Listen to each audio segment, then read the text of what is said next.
Yes, there is a recording going on, but we'll only be using it for internal purposes. It won't be published or anything. I hope that's okay for everyone. We're happy if you can leave your cameras on just to make it slightly more social, but of course, only if convenient. We'll have time for discussion after three inputs and use your virtual hands. And yeah, do introduce yourself briefly. And if you want to attribute something to someone, if you are reporting on this or something, then just maybe let the people know. So Chatham House rule. Do you want to go to the next slide? Yeah, so my brief introduction on content is we know that carbon pricing under ETS2, and I guess I should say now if you don't know what ETS2 is, carbon pricing in transport and heating sector, and that part of the revenues from this carbon pricing go to the Social Climate Fund, where the money is spent via national social climate plans, then you know it now.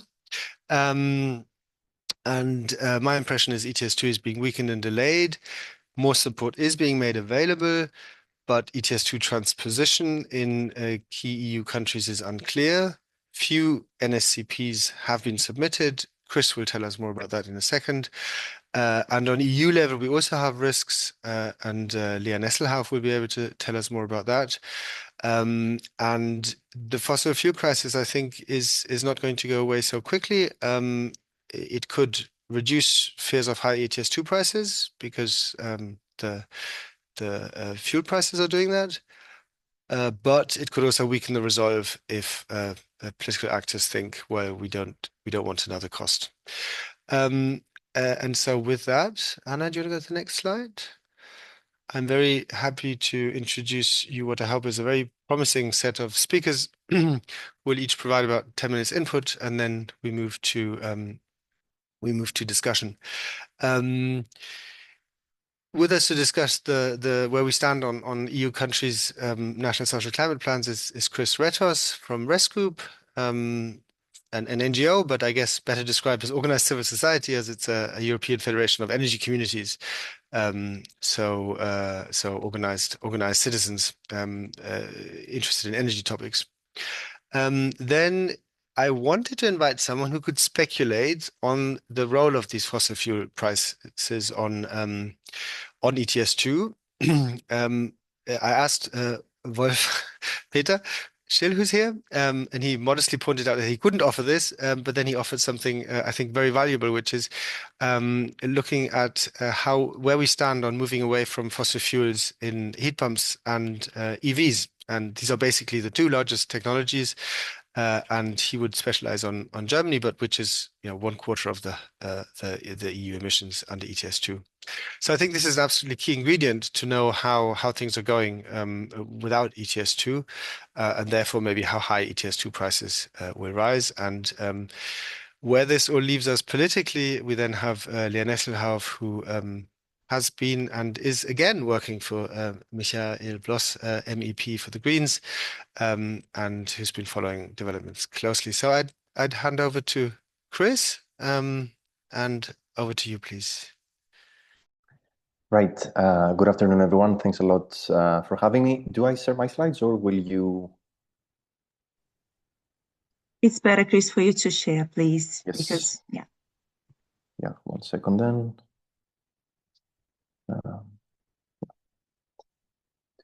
One sec.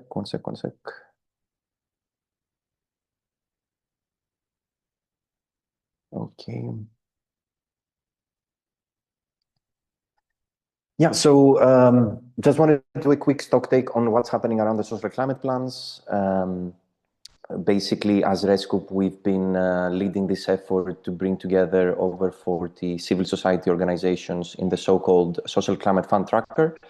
The idea was that in the summer of 2024, a bunch of civil society organizations came together, and including the European Environmental Bureau, and we wrote this paper, the one you see on the right hand of the screen, called Green Solidarity: Guiding Principles for a Truly Just Social Climate Fund.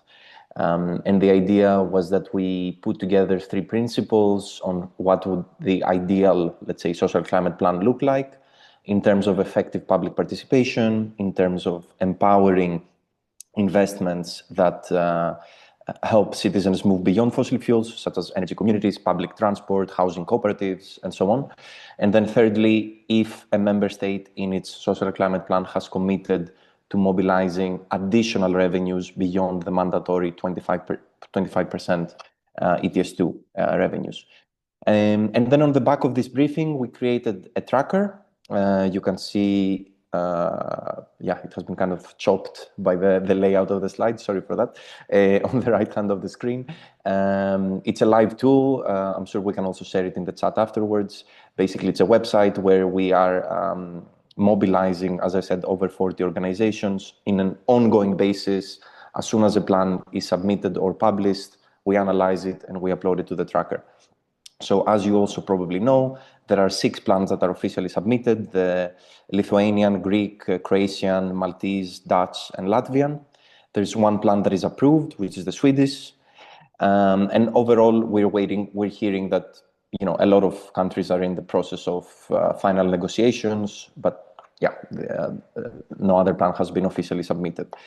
Overall, across the board, public participation processes have been from bad to medium at best, with notable exceptions coming from Latvia and Poland, which ensured early and meaningful stakeholder participation.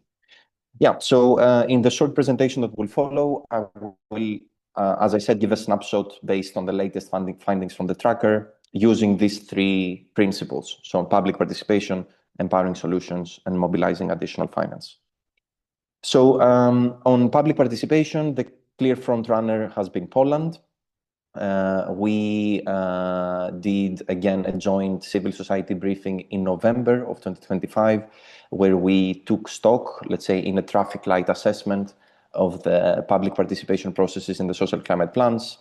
And yeah, the difference is very stark. In Poland, there's been an operational working group since 2024. The draft plan has been published and consulted repeatedly. There are several civil society recommendations that were incorporated into the final, at least into the advanced draft. And there's been a monitoring committee, or at least a pledge that the monitoring committee will be created, which is quite important for us, for a country to pledge that it will create a sort of forum, sort of committee for ongoing consultation, and accountability on the plan.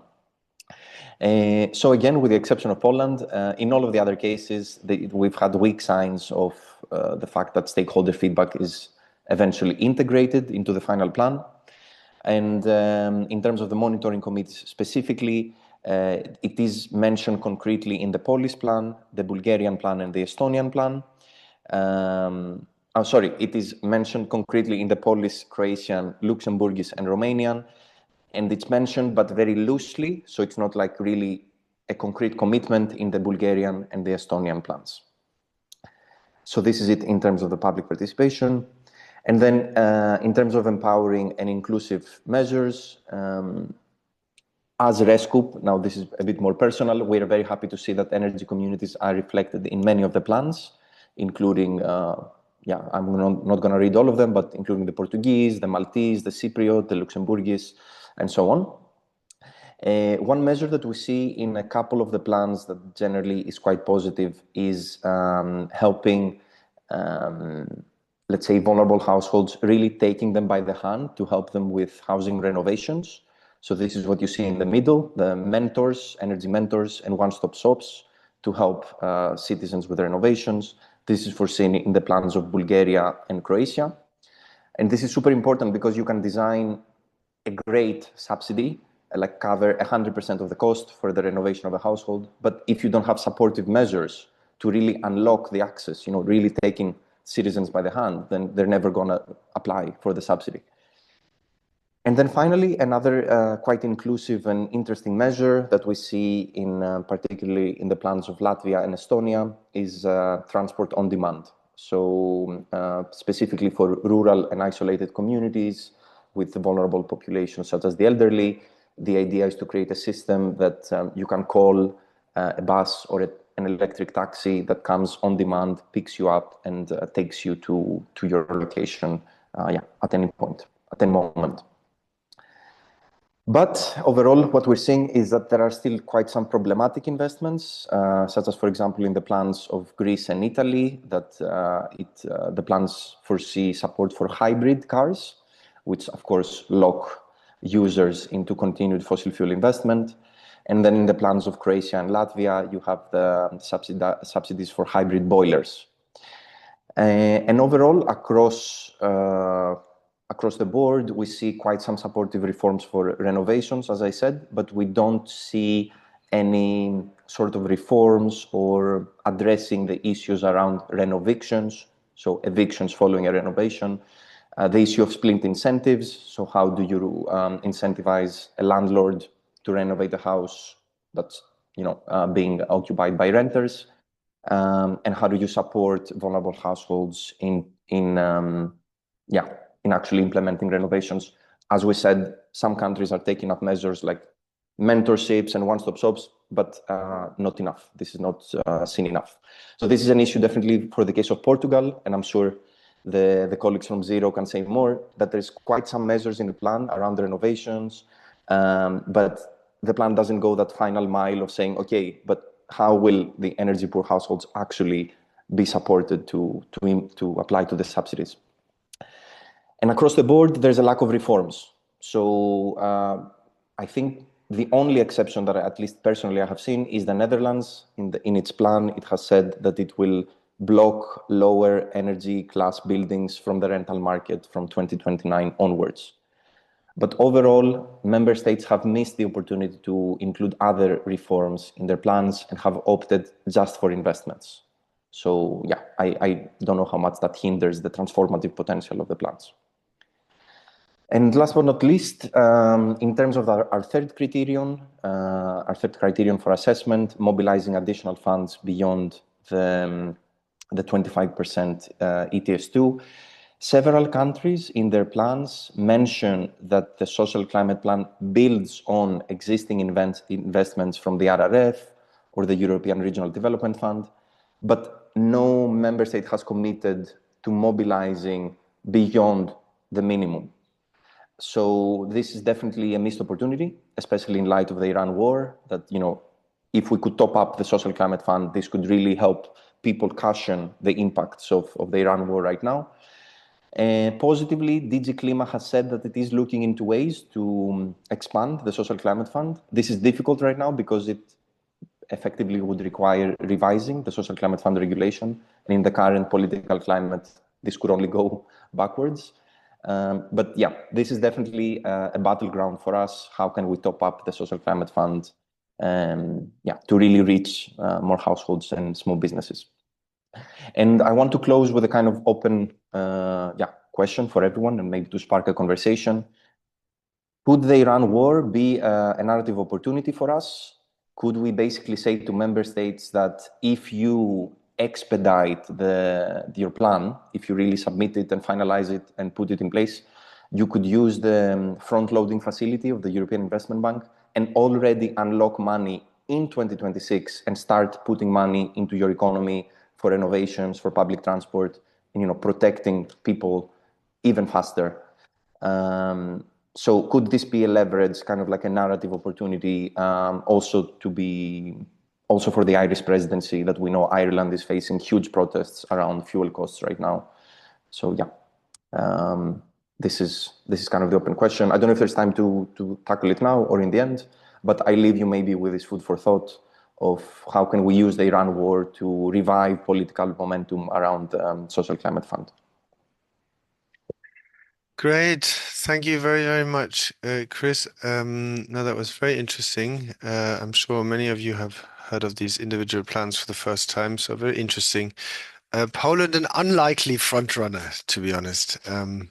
Was not on my bingo card that they would have the best National Social Climate Plan draft. Can we go back to the slides? I just trying to sneak in a few thoughts from Life Effects side on the National Social Climate Plans. The first thing I have on the slide when it comes is that, as has been mentioned, relatively few plans have been submitted, which is just a little bit strange given that there's all this focus on that it's very urgent to decarbonize, and that political figures are asking for more time to introduce ETS too. So that seems strange. You can go down one. On the participation, Chris already mentioned quite a few points. I mean, as a network organization, we just see that in some countries everyone's invited, our members are invited, and others you don't know how they come up with one NGO that's then invited and shows up, and others don't. Sometimes the timelines are super short to respond to things. Chris already mentioned no standard procedure. Do you get a response? Do they have to say anything why they don't take some measure on board? And then, yeah, Chris mentioned this monitoring body in Poland, which seems like a really good idea. If they do transpose ETS2. Next slide.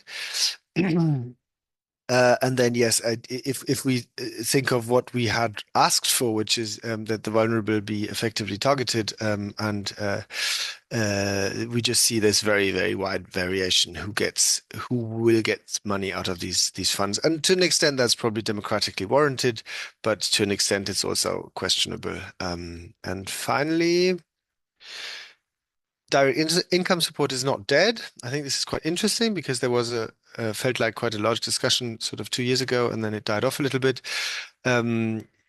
It's out again in Austria, the country that had the most sort of clean scheme, but now it's in several national social climate plans. It's the red bars in these graphs. So Poland has quite a large chunk. So that's the large bar in the left chart.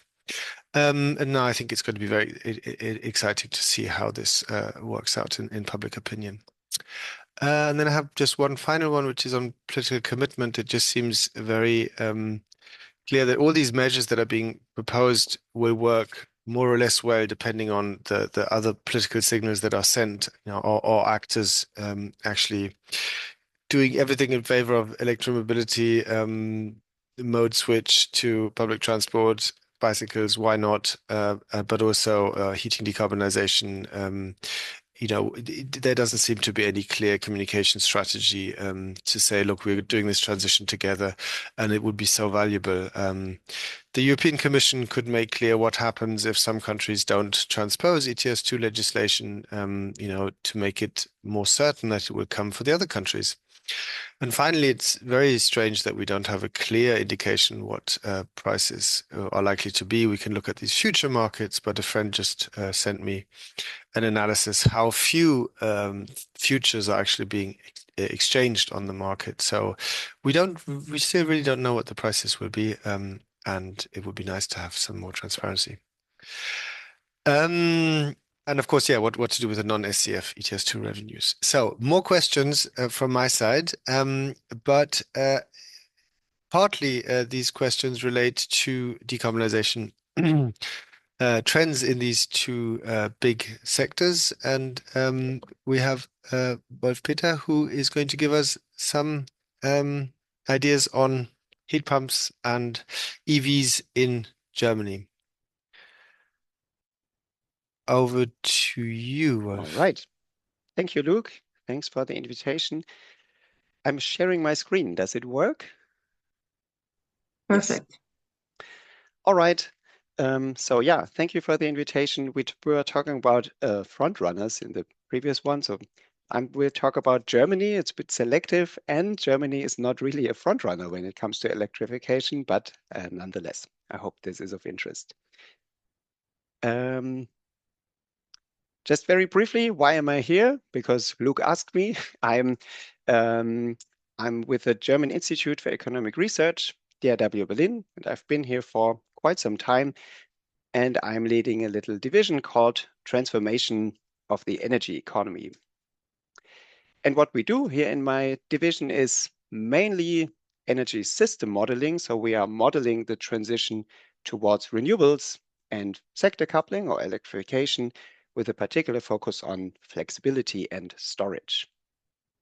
But what we also do, it started a bit as a pet project, but now we got kind of fond of it, is we constantly track and analyze energy transition data. And this is probably what brings me here today. And also we do here at DRW a lot, not only of research, but also in the transfer field. So we communicate our work and discuss it in the form of various formats. Please check them out if you like. Some of them are English, and there is also project that's very close to my heart is my own podcast, but that's only for the German ones. That was the advertisement block. So Germany, we use a little platform that we developed actually in a research project that Luke was previously also involved in. This is the Open Energy Tracker, and what it is a really lightweight open data platform where we want to track energy transition developments and compare it to governmental targets. So far, our focus is on Germany, although we also have some content for France and funnily Australia, but we are thinking about expanding this, also looking for good projects to host this activity. And we also have a kind of a German repackaging. In case you read German, you can also access this via the DRW Energiewende Monitor. But there is a lot of data on it. Today, I just quickly focus on battery electric vehicles and on heat pumps as the two major electrification strategies to decarbonize the mobility and the heating sectors. And if you want to check it out, just type Open Energy Tracker in your browser and you will land here. And we have this in German and English and partly also in French. Let's hope it works here. So there's lots of data. Let's jump to maybe to heat pumps. This is now the market share. So this is the new installations, or more technically, the newly sold boilers or heat generators in Germany over the last 5 years. And you could think this is kind of a promising trend, or it goes into the right direction. So this dark, nasty colors, that's the fossil technologies, gas and oil. And here this is biomass. And then the green thing is heat pump, which is arguably the key technology. And you can see, okay, heat pump shares are growing. And in the last year, for the first time, we had more heat pumps than new natural gas boilers being sold. This is only partly a success, I would say, because the actual plans were to be already much more progressed, because we're just talking about new installations, not about the stock. And it's actually not so great that we are still having nearly half of the new installations are new fossil heating systems, which we don't have time for this, which should have ended already with the previous government's plans, but the new government has kind of rolled this back and is now celebrating the achievement of still allowing new fossil heating systems more or less indefinitely with some to be defined string attached. If you look then not at the shares, but at the absolute sales, it looks actually a bit different. So here you see like panic mode new installations of fossil heating systems, just because of a kind of looming regulation that it wouldn't be allowed in the future. And yeah, parts of the industry and the media and also actual people who build, I also had this in my flat, people who are doing maintenance of the gas boilers just saying, you should think about getting a new one before it's too late. Many people did, and all these new installations of the recent years will now make the energy transition in the heating sector more difficult. And yeah, this then gives rise to this stock of heat pumps, which again, there is a kind of a promising or growing trend, but it's way beyond what the previous government actually planned. And there are like 19 to 20 million heated buildings in Germany. So we are really just at the beginning of this, even accounting for some district heating. So not every building needs its own heat pump, but yeah, there is way to go. And so let's go to some other sector or other key electrification technology, and that is electric vehicles. And just looking at cars, So here what you see is maybe just the pure battery electric vehicles. This is the share in monthly new registrations since, for the last 9 years or so, or 8 years. And what you can see here is if you look at it, there has been some increase last year of the previous year. And this dip here was, and again, this decreased then from 2023. This was because government subsidies were phased out quite suddenly because of a government meltdown, which actually then led to a decrease in the share of pure BEV in new admissions, and now it recovered. But essentially, if you look at the longer term picture, this has been more or less stalling the share of new BEV in new registrations. And it's now bound to increase because of various factors, among them a new subsidy scheme, which, fun fact, also applies to plug-in hybrids, which is just heard in the previous presentation. Yeah, if you add plug-in hybrids to the picture, it looks like this. So there is still quite a strong plug-in hybrid segment. Probably we don't have time, but if you're interested, we can get in touch why you have these strong jumps from one month to the next. That's always when you have some changes in regulation or subsidy or EU fleet regulations. This then gives rise to this picture. We are way behind previous government's targets when it comes to the stock of electric vehicles. And even if you are assuming that we would have a combustion engine ban by 2035, as previously planned, and the share of BEV would increase linearly until then in new registrations, then still the stock will be quite moderate or modest by 2030, with here, like, what would we reach? Like 6-7 million. Looking at the overall stock, so we have plenty more material here if you want to check it out. The overall stock, we have like nearly 50 million cars in Germany with a population of 83 something million. So the whole population could sit on the front seats. And most of it is still gasoline and diesel. The picture looks a bit more promising for some of the commercial vehicles, I must say, especially so for trucks. There's a bit of a more positive dynamic with purely electric trucks, and especially the very heavy semi-trailers, which are kind of the hardest to electrify, people would have guessed. The very, very heavy ones with which have to do huge distances and heavy loads. There we see from a very low level, really very promising signs, also due to regulation, kind of indirect CO2 pricing versus tolls and some other regulations, which really drove this in addition to technology advancement. So this is kind of promising, I guess. I have more material, but I don't have time. So I'm probably jumping back to my presentation. And I can't offer you kind of a causal analysis, how much of this has been driven by CO2 pricing, but maybe just a bit of an impression how much CO2 prices are relevant when it comes to end user prices. And yeah, maybe, but before that, so electricity prices, gas prices, and fuel prices are obviously of interest here.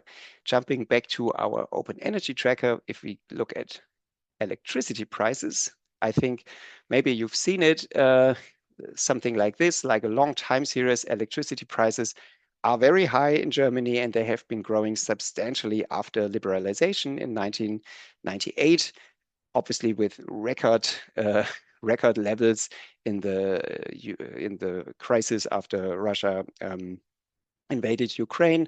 Recently leveled off a bit. There have been quite some shifts when it comes to different tariff components. For example, the renewable energy support is now, the green thing here is now paid in the general budget and not attributed volumetrically to electricity prices anymore.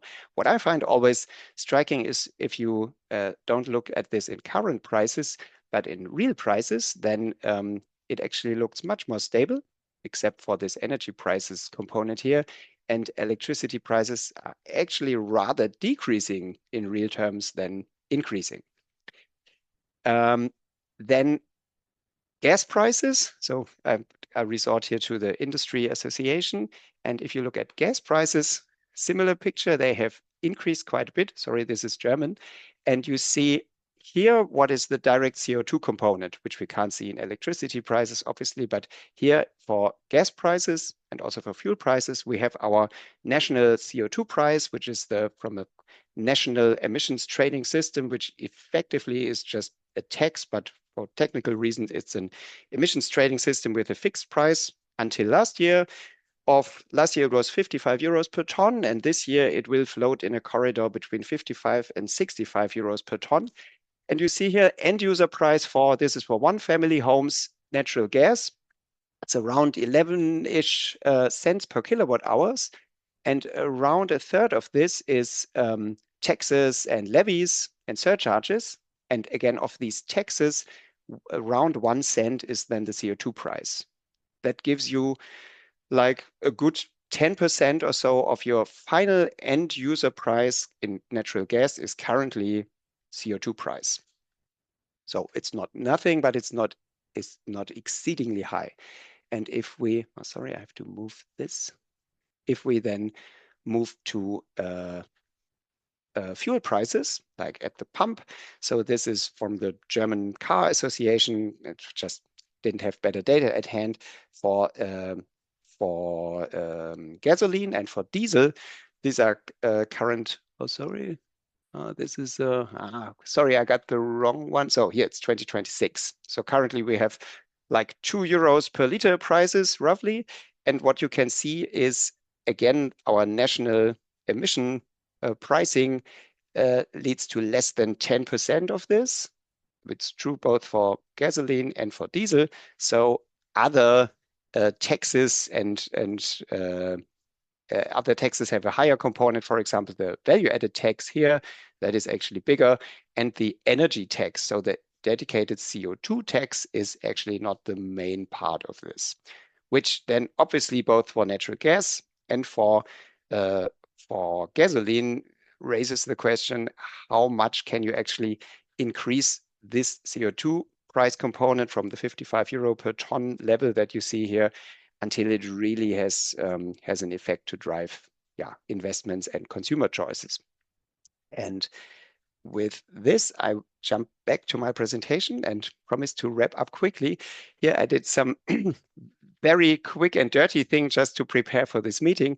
What I did, I took from Eurostat the electricity and the gas prices for final consumers, for households like medium demand category with all taxes and surcharges. Here it's in euro, and just did the electricity to gas price ratio and found it quite intriguing. So this is the EU 27 average in that's the first half year of 2025. And you see some countries where electricity prices are really low compared to gas prices. And for example, that's Sweden or Finland. Both were actually not available, but I guess quite similar.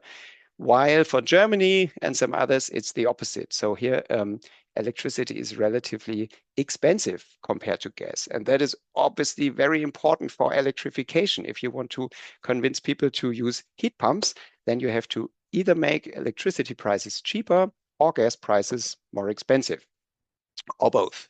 But as I've shown you, with the gas price or gas prices for households, you would have to add a lot if you would just manipulate the gas price in order to make this ratio more favorable. And yeah, this is then a complementary view, which then shows a bit how these different ratios arise. So Germany just has comparatively very expensive electricity prices and not so expensive gas prices. For Sweden, it's a bit opposite.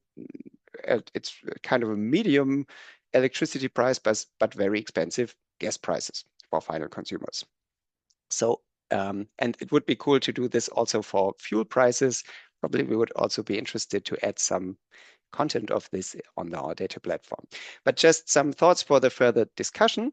So, obviously, looking at the German example, there is a massive potential to to accelerate the electrification. And I think this is also true in many other countries, although some countries are doing way better in terms of heat pumps, at least than Germany currently does.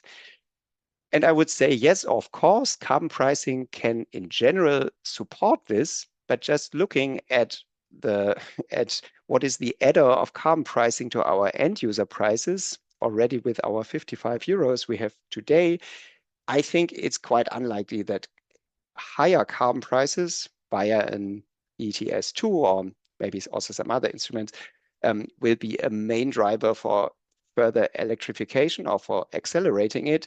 And I think it's quite obvious that we need additional policy instruments and probably also additional regulation to facilitate this. And yeah, my personal take, I say this quite often, I think what we really need is technology clarity, and our current German government is proposing quite the opposite, like technology neutrality or openness when it comes to the key technologies. I think this is leading nowhere in the current situation. We really need policymakers to embrace heat pumps and electric drivetrains for vehicles as key technologies. And I just leave this here. We've written up some kind of high-level thoughts about this, also in a comment for a peer-reviewed journal recently. And there are policy briefs, some of them also in English, on electric mobility, which I published recently here, which you can have a read, and also on the wider energy transition here in Germany. And if you like that, yeah, I'll share the slides so you can then follow the links there. That's it. And I will de-share the screen. Thanks for having me. Wonderful. Thank you very much, Wolf. And I do recommend, if you do speak German, do listen to the podcast. I'm a fan, I must confess here. Well, no, I've never told you I know, but with this, let's move to Lea Nesselhauf.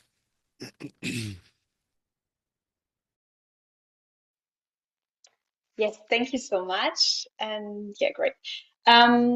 As mentioned before, I currently work part-time also for Michael Bloss at the European Parliament, who's a member of Parliament for the Greens. But I just wanted to add as a short disclaimer that I'm here not speaking on his behalf or on behalf of the Greens at the European Parliament. Yes, and I'm going to give a short overview over the current political developments and also add a short outlook in the end about what we might expect during the next months and weeks, month and years, sorry. Okay, and with that, I would like to jump, maybe if you could, exactly. So yes, I'm going to start with the current political developments because there have been some changes being proposed to the ETS2, and also I'm going to look at what they mean. Next slide, please. And currently, the ETS2 is being weakened by two proposals. The first one was the postponement of the ETS2 launch by 1 year.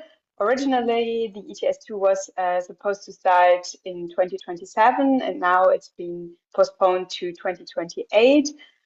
This was part of the agreement on the EU 2040 climate target that was reached by the end of last year, and it's already been implemented.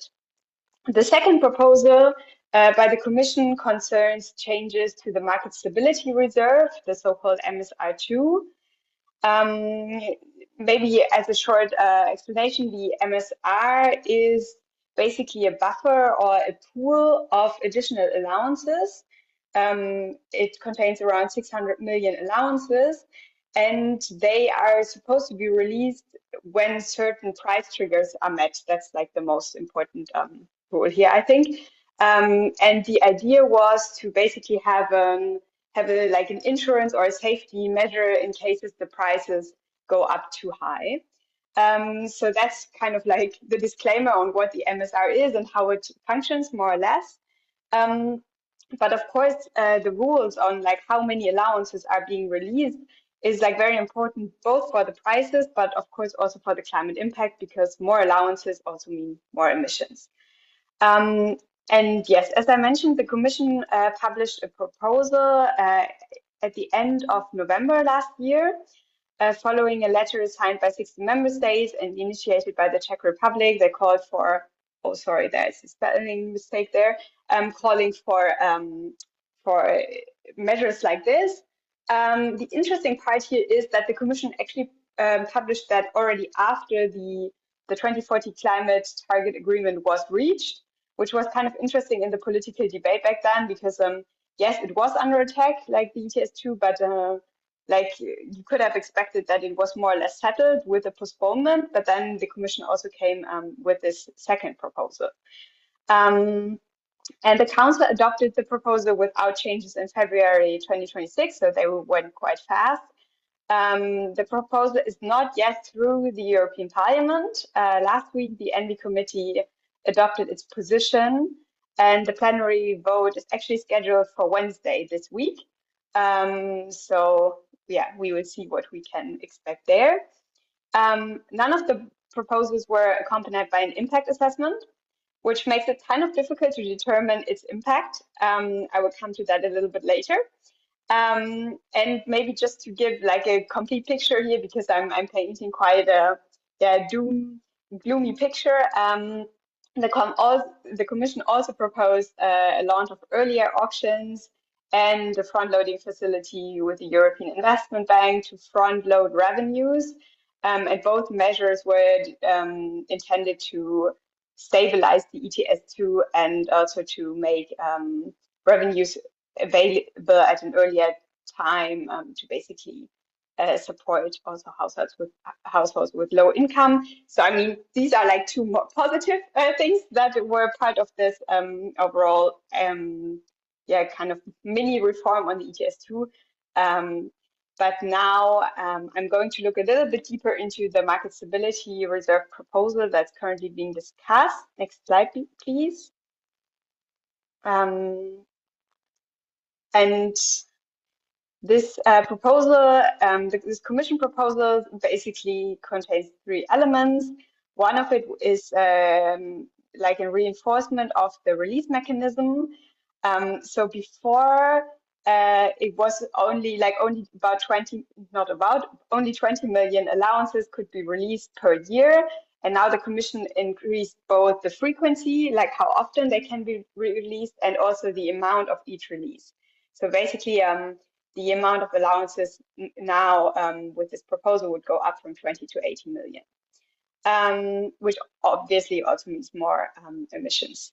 Secondly, the Commission proposed to remove the so-called sunset clause. The idea was that that all the remaining allowances in this reserve would be invalidated by 2030. And that's actually quite important because, as I mentioned in the beginning, there are 600 million allowances in this reserve, but with the original rules, only about half of them would have entered the market. But by increasing both the release mechanism, or like the rate of the release, and removing the sunset clause, eventually all the allowances will enter the market, which will mean like around more or less 300 million additional allowances. And then the third one is a very like technical issue that I will not go into much deeper, but the Commission also proposed a change for an earlier and more gradual release of allowances overall. Also another change to the trigger mechanism. And on the right side, because I said like the Council adopted this proposal without any changes, the ENVI committee, the position of the ENVI committee is slightly different, and I think it might be important for the trilogue negotiations, which will come next if in plenary this ENVI position will be adopted by the Parliament as a whole. The first thing that the ENVI committee changed is not super important, basically just that it just says that the release of allowances should happen 1 month earlier in case of sudden price spikes, but overall this wouldn't have a big effect on the amount or on the prices. And the second one is a bit more important. Basically, the Parliament reinstated this sunset clause, but delayed it. So that basically 50% of allowances remaining in the MSR by 2034 would be deleted, and another 50% by 2036. The problem is that with this very high frequency of releases, by 2036, probably there won't be any allowances left in the market stability reserve. So it has like an impact, like it is a small improvement, but really is a small improvement because if you calculate like how much allowances will be left, it's like, I think it was around 50 million or something. So it's not really significant. And finally, the third one, which personally I think is the most problematic part, it's only a recital, so it's not part of the like binding legislative form, but nevertheless, the committee asked the Commission for an impact assessment of further measures to keep prices. And this is quite important at 45 euros per ton CO2 in 2026 prices. Why is this important? Because the legislative text at the moment says 2020 prices. And with the pretty high inflation of the last years, this makes quite a difference. So it's basically, I mean, if that would ever enter the law, which it doesn't, because it's just a recital asking the Commission to investigate or develop further measures in this direction, but this would like further weaken the current price by about like, I don't know, like 15, maybe 15 euros per ton. And this request also included the like research question about exempting the building sector from ETS2 if ESR targets are achieved with other measures. But just like this idea of exempting the building sector would also mean like a huge step back in this regard. Maybe next slide. What is the consequence of the proposal? As I mentioned in the beginning, we haven't, like the Commission didn't publish an impact assessment. The general rule is more allowances lead to higher emissions. And this is from like a short briefing that Transport and Environment published in December 2025. I haven't seen more recent or more up-to-date analysis, but maybe there are some analysts in our audience and can say more about this.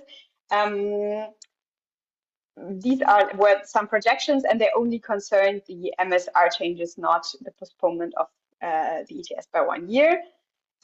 What is interesting here is that these projections are obviously very different. So I think what we can say is that this proposal leads to a higher release of allowances and thus reduces carbon prices in the short term. However, if you look at like really the actual amount of prices that is projected here, it's very different. So we basically just have to say it remains unclear. And one of the reasons for this is obviously that it also depends very much on other decarbonization measures. For example, CO2 standards for cars and the implementation of the EPBD. Because the more other measures and the more effective the other measures are, the more the demand for fossil fuel is, and consequently also the prices decrease. And another effect, of course, is also that the postponements reduces the revenues for investment in decarbonization, because in general, the revenues have to be invested in decarbonization measures, and basically just means that for the year 2027 there will be no revenues for the member states. Yes, next slide, please. So, and this brings me to like a short political outlook. What can we expect and what should be done? Next slide, please. We've already touched on the effects of the fossil energy crisis, and I would say it poses opportunities and risks. Obviously, I put out there two reactions by two big member states, which were quite different to the energy crisis. France announced a ban on gas boilers in new buildings starting in 2027, whereas Germany decided to, or like the German government decided to lower the fuel tax to basically alleviate the burden for citizens. So I think, yeah, it really depends on what lawmakers make out of this situation. And maybe it's also helpful to differentiate. I think in general, it poses opportunities to introduce new climate measures. But of course, when it comes to carbon pricing, then it actually increases the burdens to justify why we would need additional, like why lawmakers should make fossil fuels even more expensive. And yeah, maybe like on a bit ironic note there, the European Commission always said, well, ETS2 will never be or like high prices will never be a problem because they assumed that by 2030 or due to like an oversupply of oil and gas or the carbon, like carbon prices would be neglectable anyways. Yes, and last slide, please. Yes, and then this, like, where does it leave us in terms of policy recommendation? I mean, first of all, of course, I think it's very important to push against any further weakening of the ETS2, because it's already like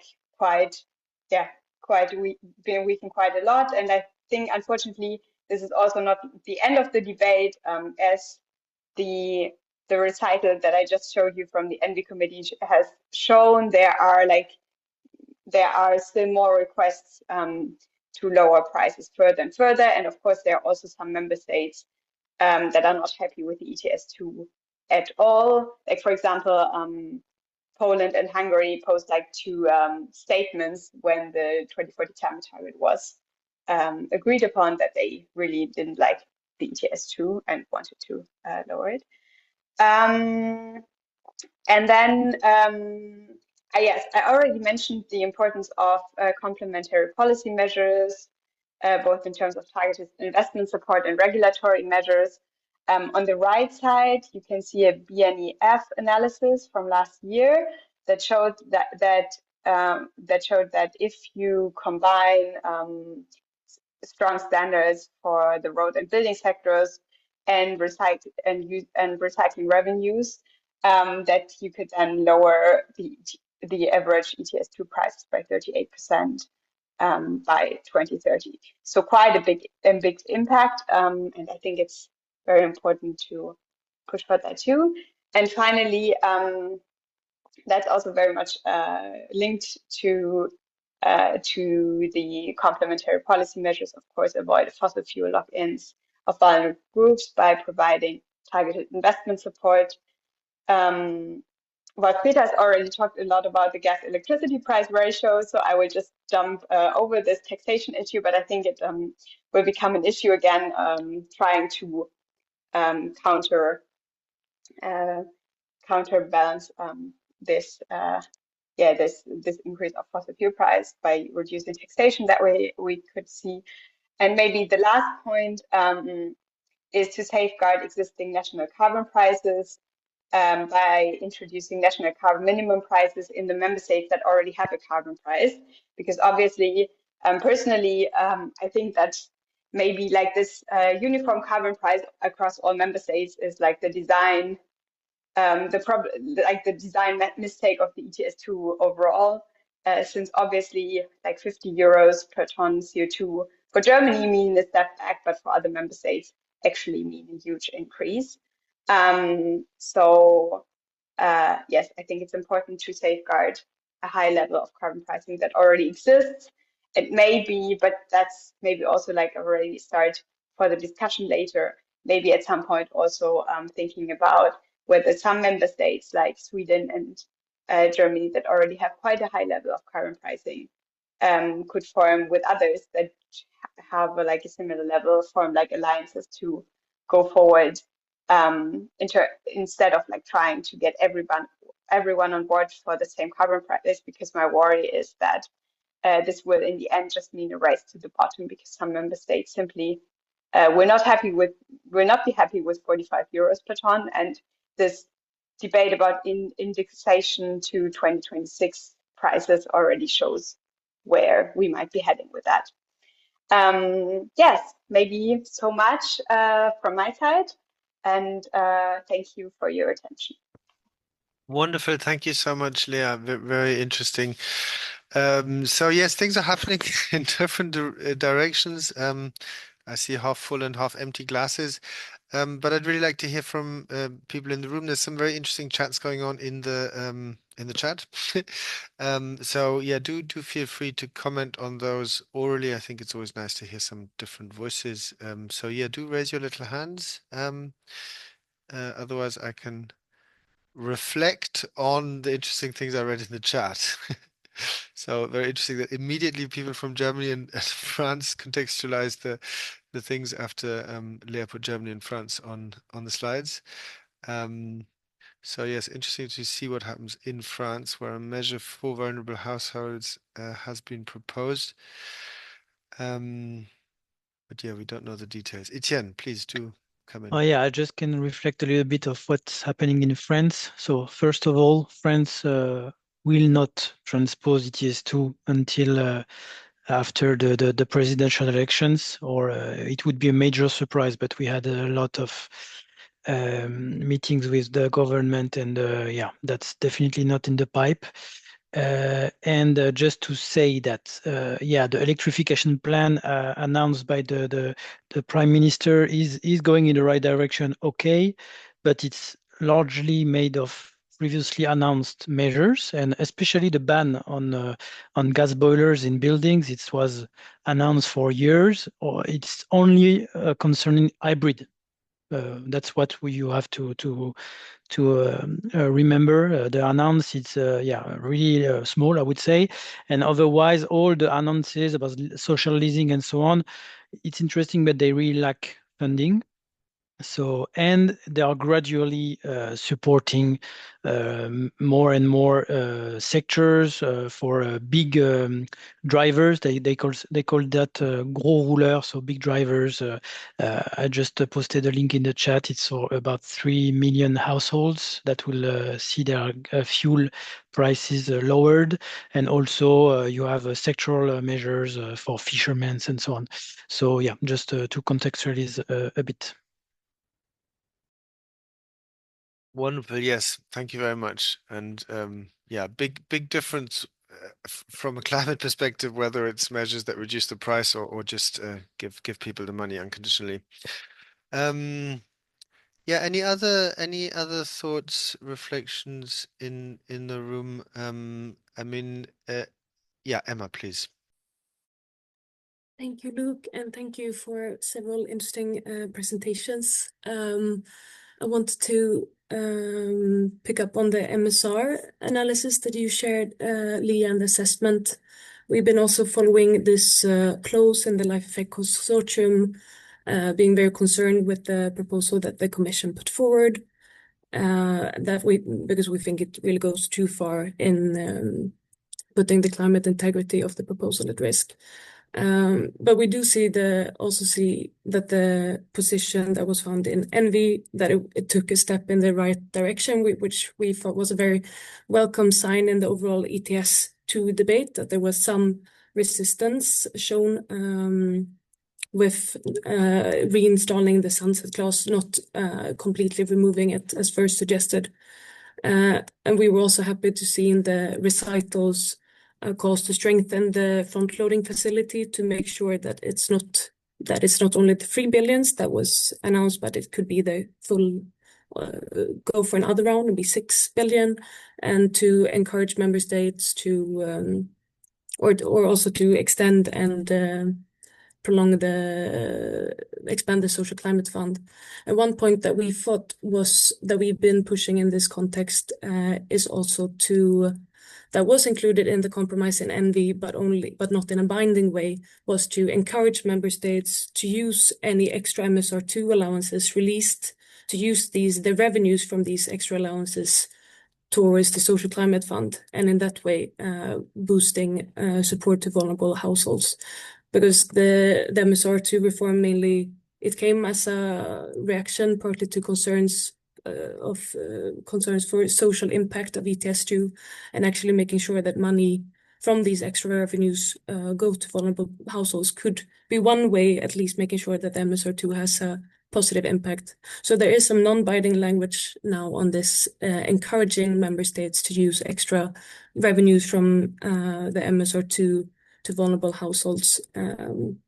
And this is something that we've also now toward the council and the trilogues point out that this is something they should support, as well as this partial reinstallation of the sunset clause. And also there were some recitals that we thought were good on ensuring the safeguarding the EU climate targets in light of the MSR2 reform, because as you said, there were no impact assessment analyzing the impact on climate.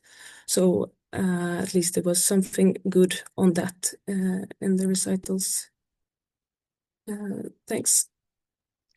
Thank you very much, Emma. I guess a question to both of you and Leah is whether you think in the plenary it'll go through. And I sort of understand from your composure that you probably think it will, but yeah, do come in on that if you think otherwise. But Christina had a very interesting comment in the chat, bringing up again partial transposition. I'll let you take the floor, Christina, please. Hi, everybody. Christina from Slovakia. I guess this is something that a French colleague also said, and I was kind of surprised that in Slovakia, the political representation is firmly against ETS2. Any kind of transposition is probably not going to happen before the elections, which are in the fall of 2027. But speaking with the opposition parties there is also quite reluctance to fight for ETS2, and would see if they would take the government after the election, if they would be willing to go with the transposition. But the question is, because nobody talks about that, at least not in our country, as what happens if not everybody transposes? Because the layman's understanding is that it's either everybody is in on it or nobody's in on it. So if we're going to have countries that are not implementing ETS2, what happens? Do we see classic infringement procedures that takes forever, or comes 2028, we have a few countries that didn't transpose?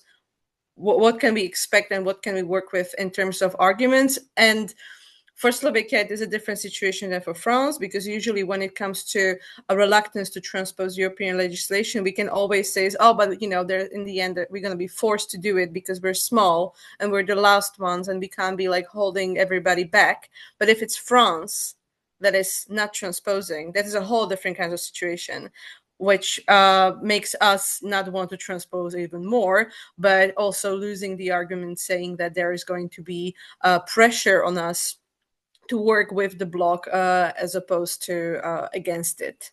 So if anybody has an answer to this, I would be very glad to hear it. Thank you. Yeah, no, thanks. I think it's a very relevant question. Emma.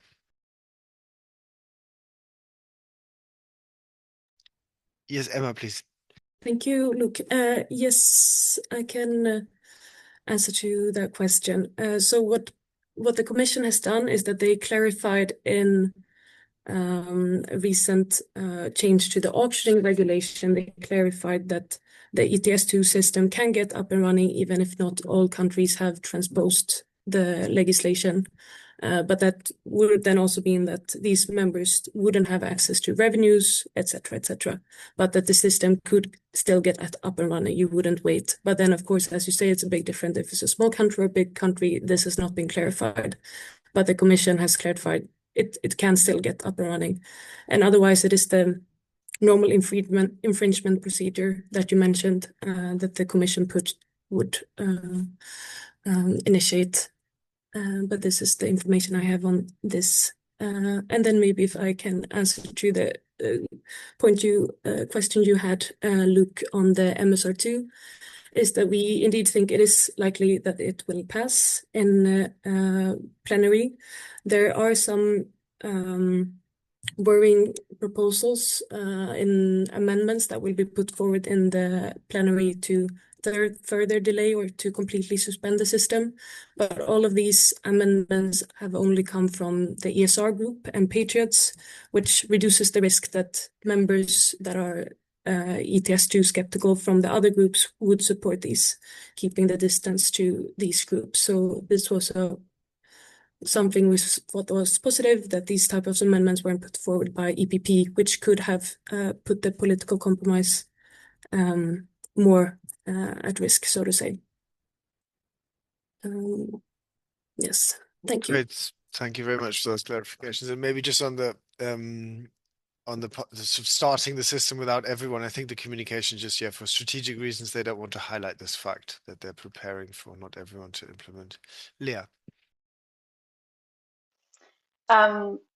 Yes, maybe just to add on this, I think like even if I mean, even if it could theoretically also start without some member states. I mean, if big member states decided not to transpose it, of course, they would also try to use this as leverage for further watering down the system. I think that's like the political risk there, that this will be used by member states to actually like reopen the discussion, saying like, well, we will transpose if, and then you have like a whole other discussion again.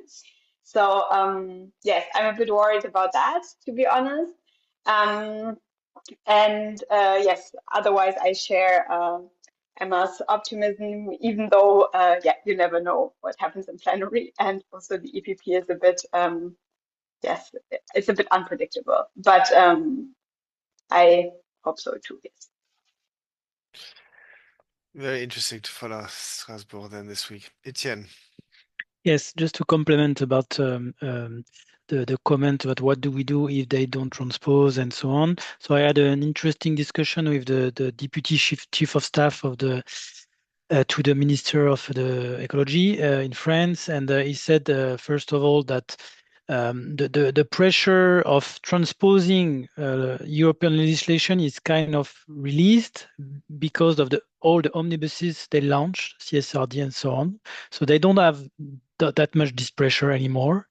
That's the first thing. And second, he was expecting the debate and maybe the pressure to go up again, maybe in the fall of 2026 when the MSR2 revision will be finalized.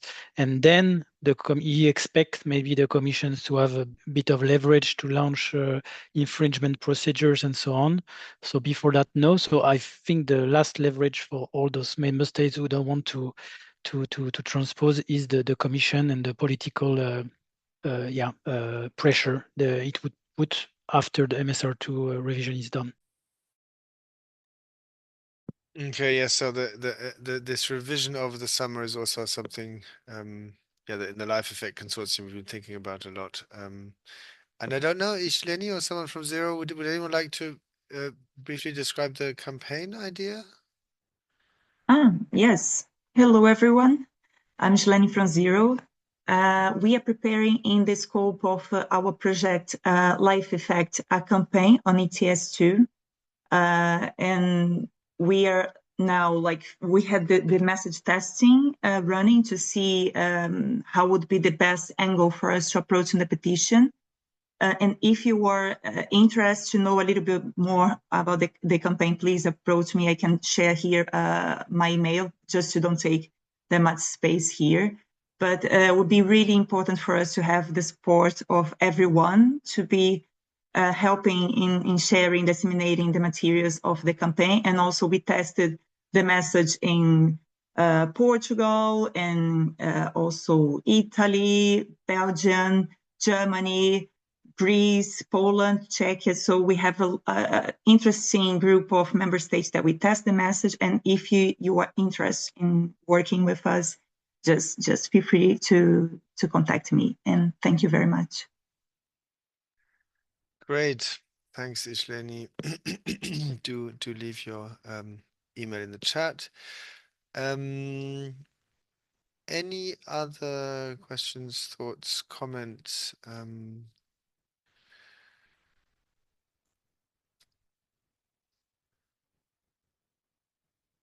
Don't be shy.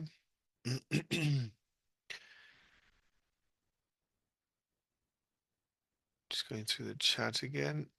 And maybe also share that there might be some interesting analysis coming up from a German think tank called Zukunft Klimasozial, because I shamelessly took some of their figures where they're analyzing these national social climate plans. And yeah, really interesting to see this campaign get ready. I think surprisingly, it's much more relevant now than probably when we submitted the application for this project, which doesn't happen very often. But yes, it should be ready for the summer, and yes, that should be an exciting time. When we see whether really ETS2 stays as it is. And I think I understood you correctly, Etienne, that you think then the leverage then disappears if the ETS directive is accepted, right? If it goes through the trilogues. No, I've he was really referring to MSR2 because MSR2 is supposed to control the prices and so on. And before that, the Commission will not launch any infringement procedures because there is this MSR2 revision. Didn't talk about the ETS directive though, but yeah, we expect member states and members of the parliament to reopen to at least want to reopen ETS2. That's our expectation. And he was really referring to all the omnibuses launched by the Commission, because if the Commission doesn't reopen all the text agreed upon in the last mandature, France would be more under pressure to transpose. But since they say, okay, no text go through and gets finally implemented, we have time before, not no text, but you know what I mean, CSRD and so on. So they have time before transposing, and the pressure is kind of released. Okay, very interesting.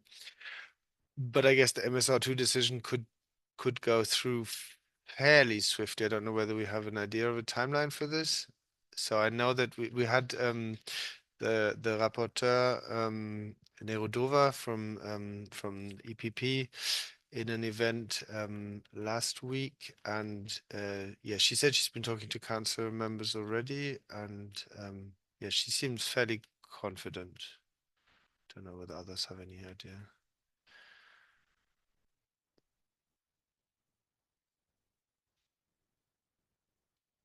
Okay, we don't know. We'll see. Well, I think if it goes through Parliament this week, then we can expect a trilogue outcome within the next 1 or latest 2 months. I'm also quite confident on that. But I mean, you never know, but like in general, it seems quite likely because there's quite a high interest of member states to get this done. And the recital is because I hadn't caught the nominal real thing. And as an economist, I love these kinds of details that make a big difference, as Wolf showed in his example of electricity prices. I mean, it's a weird recital though to ask the Commission to fix a price level that had never been agreed that should be fixed, because it was agreed to focus on a real price of 45, which is just a different thing than a nominal price. So she's asking the Commission to look into something that was never on the table, right? Yes, so I assume that was like like it was a negotiation outcome, and sometimes then like the final outcome doesn't really make sense anymore because there are like different opinions about what it should say. And I agree with you that like if you read it exactly like this recital, it's recital 6a, if someone wants to look it up, it doesn't make a lot of sense. Like the text doesn't make a lot of sense, as you mentioned, Luke. But if you also look at the report that she as a rapporteur published and at her quote, that's like clearly what she intended originally. It's not the same as what is in the law in the end, but it just shows you like what is out there still and what probably will also continue to be part of the negotiations. Yes, very interesting. And very interesting constellations, by the way. It's not very party political, this issue. It's more along delegations, i.e. Different EU countries, which is quite rare. Yes, any other thoughts, ideas? I'm not sure we know any more about which direction this fossil fuel price crisis is going, but my reading, and I'd be interested, Wolf, I don't know what you think, but my reading of the evidence that you showed is because it's not the case that the transition is going to go automatically, even if we have these high fossil fuel prices, because you said that they make up well, yeah, despite these prices, we are not seeing a strong enough electrification, so we will probably need ETS2. So despite yeah, we need ETS2. We continue to need ETS2, but presumably now fears of high prices are maybe a little bit less warranted than they were previously, right? That's what we do think. Well, I would differentiate this a bit. So everything else being equal without the crisis, I would just argue that ETS2 will, at least in Germany, is unlikely to trigger major electrification just because it's inconceivable that you have such a massive price increase. I mean, even if you would double our current CO2 price, it would obviously have some effect, but it would not be a total game changer. So yes, ETS2 is obviously good and maybe necessary, but probably not sufficient to trigger this electrification revolution, at least here in Germany. But then when it comes to the current energy price crisis, there I think we have to see the timing difference. So we see it directly at the pump, but later on we will also see it in electricity prices. So currently in the very short run, this kind of favors electrification, but I'm not so sure how much in the long run because inevitably, yeah, gas prices will have show their effect with some time delay also in wholesale prices for electricity. Electricity or some, yeah, Leah. And maybe like just to add from a social point of view, I mean, making fossil fuel technologies more expensive doesn't make the other ones cheaper in absolute terms. So I think that's why it's so important to combine it with these targeted investment support measures, especially for households with low income. Although I would add that reducing electricity prices also works into this direction and would make a lot of sense. So whatever you can meaningfully do to not further burden Yeah, electricity prices helps. no, I agree with that in general, but still, like the upfront cost, like the investment cost of heat pumps and electric, like BEV, like electric vehicles, is still considerably higher. So I think that's like for some households really like the main issue. So even if then the operational cost is lower, that's my main concern, that it like this will be the biggest problem. I agree to some extent, but for heat pumps, at least here in Germany, you actually get a subsidy. You get half the heat pump paid for by the state. And that is actually, and still we don't see this resolution, but that's also because the most vulnerable ones are not actually anyway, not the ones who can install the heat pump, but they are renters and you have a totally different level of problems, which are not easily resolved just by handing out subsidies for the installation. Wonderful. I'm not surprised our heat pump expert Davide is going to react. Please, Davide.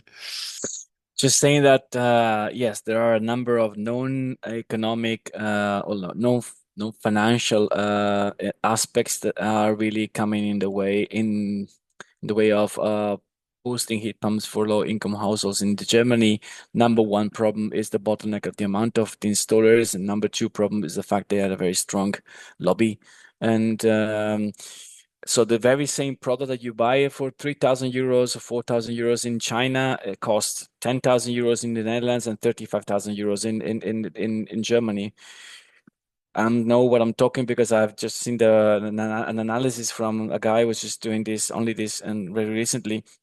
It can be 10, it can be 15, depending on the product. I mean, depending on where you buy it, but it's massively cheaper in Germany, in the Netherlands, and it's a very similar market in terms of purchasing capacity of the consumers. That translates into much higher investment from the state I mean, instead of financing two households, you finance one household with the same amount of money. So that is a bit of so there are other issues there. I think that in Germany that really drive up the cost of the installation, particularly the time of the lengthy. So I don't want to go into details, but the thing is that it's a complex situation. I do agree that with Leah that it is the upfront cost is, even if you pay 90% of the cost from the state. If you don't have 10% of cost, you're not going to do the investment, even if it makes sense for you. Okay, either you have the money available or you don't have the money available, and you might have to choose between, you know, pay the food or making the investment. So that is and then having said that, sure, that's, I think lowering electricity cost is definitely the way to go. But I would also remind that normally this kind of shifting are made without. I mean, it's a zero sum the game normally. So you move it from the electricity, you put it back on gas. So there's also social. You have to pay attention on what that means in terms of social impacts. And yeah, just these 2 points. Yeah.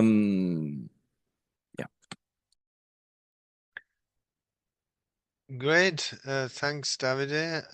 I think I'm handing over for the closing to Zero. And they shared a feedback form. I'm sure they're happy if we fill that in.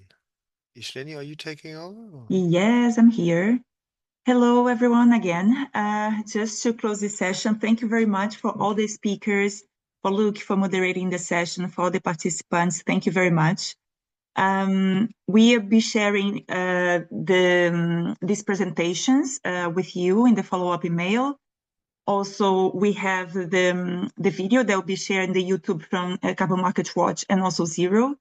And we actually would like so much for you to fill the form with your feedback to help us to build other ETS talks and to be with us in the next talk. Thank you very much and hope to see you again. Thank you. Thank you all. Thank you very much again to our speakers and Bye. everyone. Thank you. Bye-bye. Bye.